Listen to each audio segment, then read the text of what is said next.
کۆنگرەی حەڤدەهەمی حزبی دموکراتی کوردستان دیسانەکانە بۆ ڕێزلێنان لە شەهیدانی قەڵا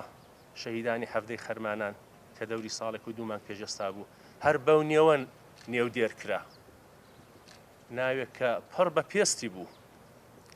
و لەگەڵ تەبیعەت و مەبەستی کۆنگرەش دەهاتەوە ئەو ئیرادەی کە ئەو وەختی ئێمە هەمان بوو کە لە بەرامبەر موشەکدا چۆکدانەدەین هەر ئەو ئیرادەیە میکانیزمێکی لە نێو حیزبی ئێمەدا دروست کرد هاوکاری و هەماهەنگێکی دروست کرد بڕیارێکی دروست کرد کە ئێمە کۆنگرەی هەڤدە بە لەبەر چاوگرتنی هەمووی ئەو فشارە ڕەوانی و ئەمنیەتیانەی کە لەسەرمانە دەیگرین و گرتمان هەنگاوی یەکەمان ئەوەیە کە ئێمە لە ناوەندی هاوکاری حزبەکانی کوردستان تێبکۆشین بۆ جارێک کە تەشیل لەسەر زەرورەت و پێداویستی و هاوکاری بکەینەوە و دلیلی سەرەکیشمان ئەوەیە هەتا ئێمە لێک نزیک دەبینەوە هاوکاری یەکتر دەکەین بەکردەوە لە ڕۆژهەڵاتی کوردستان خەڵکێکی زۆرتر دڵخۆش دەبێت پتر بە هانای داواکانی ئێمەوە دێن بۆیە ئەوە بەردی بناغەیەتی دوو هەمیش لە بۆعدی نێودەوڵەتیدا سعی دەکەین کار بکەین کە ئادرسێکی بە قووەتی مناسب بۆ کوردی ئێران لەو بوارەدا دروست بکەین لەو بەربڵاوێنە دەرێت سێهەم ئەوەیە ئێمە لەگەڵ ئۆپۆزیسیۆنی ئێرانی بە هەر ماهیەت و بۆچوون و سیاسەتێک کە هەیەە کار دەکەن تێبکۆشین هەر حیزبە ئێمە بە تەبیعەتی علاقات و پەیوەندی خۆی تەرسیم یا شۆنێک لەسەر قەزیە کورد لەوێ نەدا بەڵکو هەمومان بەیەکەوە ئەوە دەکرێت بڵێن سێ محوەری سەرەکیە کە لەمە بەدووە کاری لەسەر بکەین کێشەی ئێران تەنیا کێشەی ناوەچی و بەرجام نییە ئەگەر بێت و ئێران ئاڵوگۆڕی بەسەردابێ ئەو حکوومەتە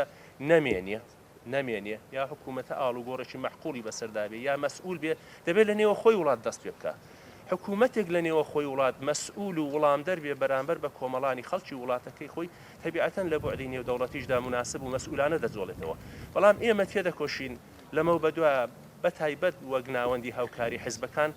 سرنجی دنیای دەرەوە بەسەر شتانە ڕابکێشین بەڵام هەمیشە کتومانە تەجروبەی کورد لە عێراق تەجروبەی کورد لە تورکیە و تەجروبەی کورد لە سووریە یەک حەقیقەت نیشان دەدا تاکو لەو وڵاتانە کێشەی کورد چارەسەر نەبێتن قانونمەند نەبێتن لە دەستور و قانونی ئەساسیدا نێتە پێشێ ئەو وڵاتانە وا بەڕاحەتی ئارامیش بەخۆ نابینن کۆماری ئیسلامی لەژێر فشارێکی سەنگیندایە بەڵام تا ئێستا توانیوێتی خۆڕا بگرێ هەروەکی ئاماژەم پێدایشیان دەسەڵاتی مطلقی نظامی لە ئێران هەیەی دووەم سەروەت و سامانی خەڵکی ئێران تەواو لە اختیار خۆیاندا هەیە ئەوەی بەکاردێنن بۆ مانەوەی خۆیان هەمووی ئەو وەزعیەتەی کە هەیە ئاماژەم پێدان ئەو چند فاکتۆرە تەنیا بەکار و کردەوەیان لە نێوە خۆی وڵات دەتوانن تەمەنی کۆماری ئیسلامی کورد بکەنەوە و ئەگەر مەجالێک و فەزایەک بێتە گۆڕێ ئەمن دڵنیام خەڵکی ئێران بەگشتی میلیەتەکانی جۆرا جۆر بە تایبەت خەڵکی کورد لە کوردستانی ئێران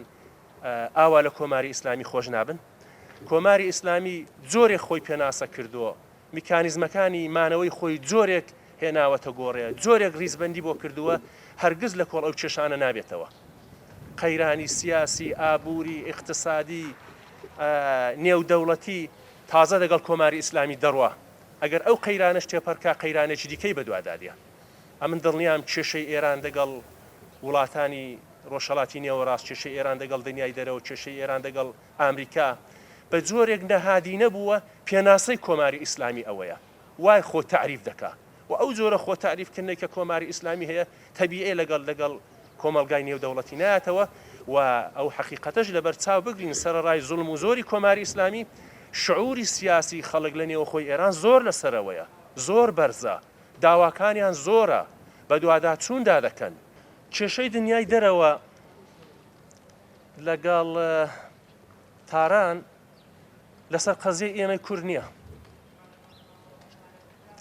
کێشەی دنیای دەرەوە یا کێشەی واشنگتۆن لەسەر بەرژەوەندی خۆیانە